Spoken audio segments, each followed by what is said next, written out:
Agradeciendo a Florida International University, Adam Smith Center for Economic Freedom, Kimberly Green Latin American and Caribbean Center y al Inter-American Institute for Democracia por haber organizado este acto para presentar este librito que en su primera versión se publicó en el año 2012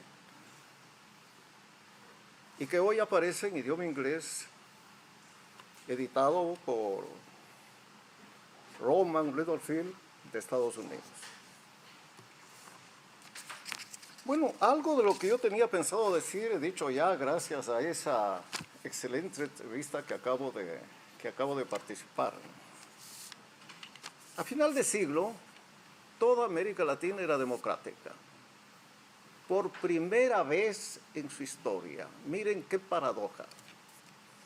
Casi 200 años tuvo que esperar a América Latina para ser democrática desde el Río Grande hasta la Patagonia.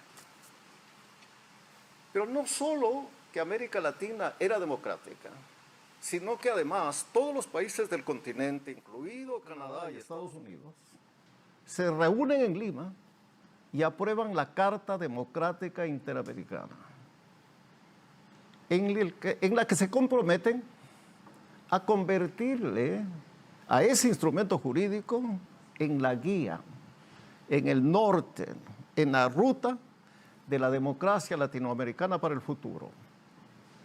Y ese compromiso implicaba defenderla. Uno de los firmantes fue el coronel Hugo Chávez, en ese entonces presidente de Venezuela. Y aquí vuelvo a algo que dije en la entrevista. Bien, en América Latina se puede firmar cualquier cosa. ¿Por qué? Porque no es que quien firma un documento se compromete a respetarlo, a convertirle en su norte, en su guía y en su futuro. Simplemente lo deja a un lado. Y eso hizo América Latina con la Carta Democrática Interamericana. Primero Venezuela, después Bolivia, más tarde Nicaragua y finalmente Ecuador. Y ahora El Salvador. Son muchas las causas de que ello haya ocurrido. Yo quisiera mencionar dos. El caudillismo latinoamericano. Venezuela había tenido un largo periodo democrático de varias décadas. Se habían sucedido diferentes partidos en el gobierno del Estado. Y el régimen político de ese país había transformado a Venezuela y convertido a su economía y a su sociedad en una organización moderna para beneficio de miles de venezolanos. Pero bien, apareció un caudillo que echó abajo el régimen político, no solo democrático, sino también su sustento, el régimen de partidos. Y lo mismo ocurrió en Bolivia. Y parecida cosa sucedió en Ecuador, también en Nicaragua y hoy día en El Salvador. Y lo segundo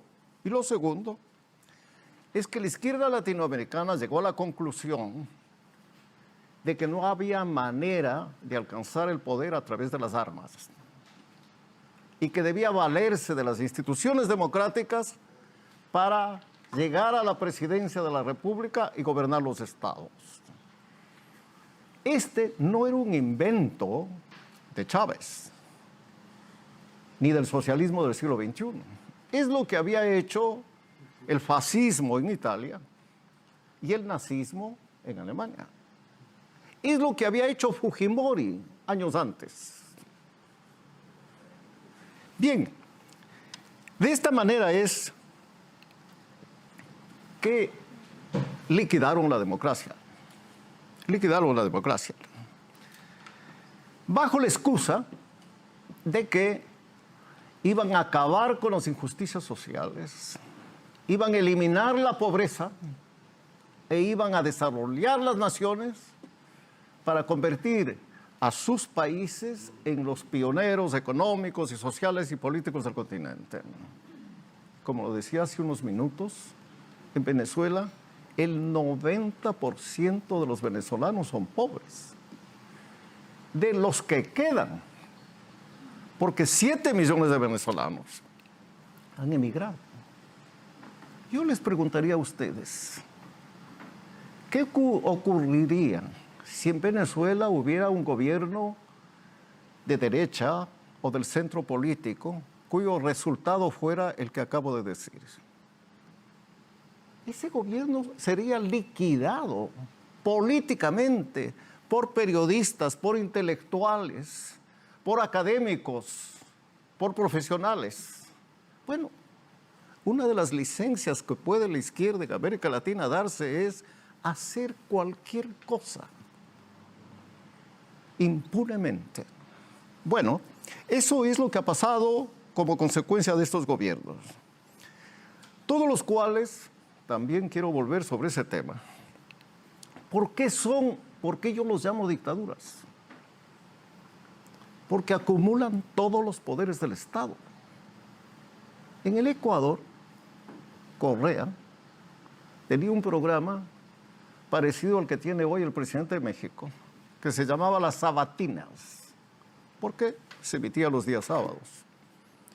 En ellas, él decía, fulano de tal tiene que ser enjuiciado por haber cometido tal delito o tal infracción. El día lunes o el martes había un fiscal que iniciaba una acción penal en contra de ese ciudadano. O sea, no es que lo decía privadamente, lo decía y lo proclamaba públicamente. Bueno, todo esto para decirles es que estos gobiernos se ponen el poncho, se ponen el abrigo, ¿no? Se ponen el sombrero, ¿no? Se ponen los tirantes de la democracia y gobiernan como dictadores, ¿no? Todo esto para llegar a una conclusión, ¿no? La vieja democracia, la antigua democracia, la venerable democracia fundada en este continente por los padres fundadores de los Estados Unidos de Norteamérica, es la única democracia. No hay otra, no hay otra. Y esa es la democracia que debemos defender, que debemos proteger y por la que debemos luchar. Porque todos los inventos, todas las iniciativas, todas las ocurrencias que se han dado en América Latina y en el mundo para mejorar la democracia, para perfeccionar la democracia, para hacer una democracia participativa y una democracia de los pobres y del pueblo, han terminado conformando dictaduras. Es lo que pasó en Italia con el fascismo, es lo que pasó en Alemania con el nazismo, es lo que pasó en el Perú con Fujimori y es lo que está pasando en los países que acabo de mencionar. Por lo que una de las lecciones que yo quisiera, pues, y de alguna manera el libro lo sugiere, dejar, es que hay que luchar por esa democracia de siempre. Como aquí en los Estados Unidos ha luchado para evitar que el autoritarismo desconozca un resultado electoral. Esa es la fuerza de las instituciones de los Estados Unidos que impidieron que aquí ocurriera algo parecido a lo que ha pasado en Venezuela, en Ecuador, en Nicaragua, con sus matices y en Bolivia, ¿no? Entonces, defender la democracia con todos sus defectos, con todas sus limitaciones, defender los partidos políticos, apoyar a líderes políticos que los hay, honestos y preparados, Yo pienso que es el camino para que América Latina, más allá de lo que pueda decir la Carta Democrática Interamericana, más allá de todas las firmas que puedan ponerse en un documento en favor de la democracia, ella exista, permanezca y sirva a las mayorías nacionales. Muchísimas gracias.